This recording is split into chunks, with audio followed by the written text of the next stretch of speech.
Hi guys, நான் உங்கள் தருமபுரியின் மக்கள் மகன். ஸோ இப்போ நம்ம எங்கே இருக்குன்னு பார்த்தீங்கன்னா ஆரல்குந்தி அப்படிங்கிற ஊரில் தான் இருக்கோம். ஸோ ஆரல்குந்தியில் பார்த்தீங்கன்னா ஃபெஸ்டிவல் டைமு. ஸோ கோவில் நோம்பி போட்டிருக்காங்க. நம்ம கிராமங்களில் பார்த்தீங்கன்னா கோவில் நோம்பின்னு போட்டாலே செம சந்தோஷம் தான். ஸோ எந்த ஊர் கோவில் நோம்பினாலும் நாங்கள் எல்லாருமே போயிடுவோம். மக்கள்லாம் பார்த்தீங்கன்னா எவ்வளோ சந்தோஷமாக இருக்காங்கன்னு உங்களுக்கு எதுலேருந்தே தெரியும்.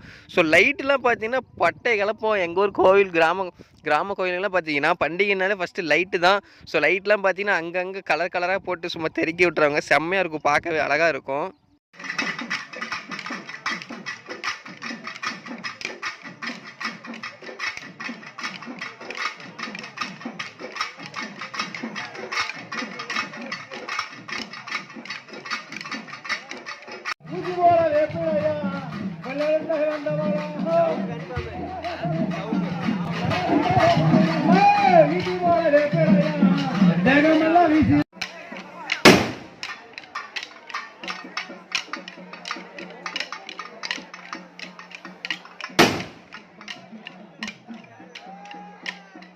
காய்ஸ், இந்த அம்பாலெலாம் பார்த்தீங்கன்னா நாளை காலையில் வந்து அலங்காரம் பண்ணி ஜோடித்து அம்மா அழைச்சி கோவிலுக்கு கூட்டிகிட்டு வருவாங்க. ஸோ செம்மையாக இருக்கும். அப்போ ஊர் மக்கள்லாம் செம்ம சந்தோஷத்தோடு சாமி பார்த்து கும்பிட்டு ரொம்ப சந்தோஷமாக இருப்பாங்க. ஸோ இந்த பார்த்தீங்களா, இதில் தான் வந்து அந்த பூ அலங்காரம் பண்ணுவாங்க. சூப்பராக இருக்கும். ஸோ இந்த மாதிரி உங்கள் ஊருங்களில் நடக்கும் இந்த கிராமம் இல்லை சிட்டி கோவிலாக திருவிழாவாக இருந்தால் ஸோ எப்படி இருக்குன்னு சொல்லிட்டு மறக்காமல் கமெண்ட் பண்ணுங்கள்.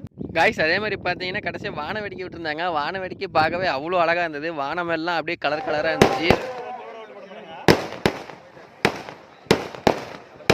விஜய் உங்க விஜய் உயிரன வரனா, விஜய் உங்க விஜய் எளியவன் குரல்னா.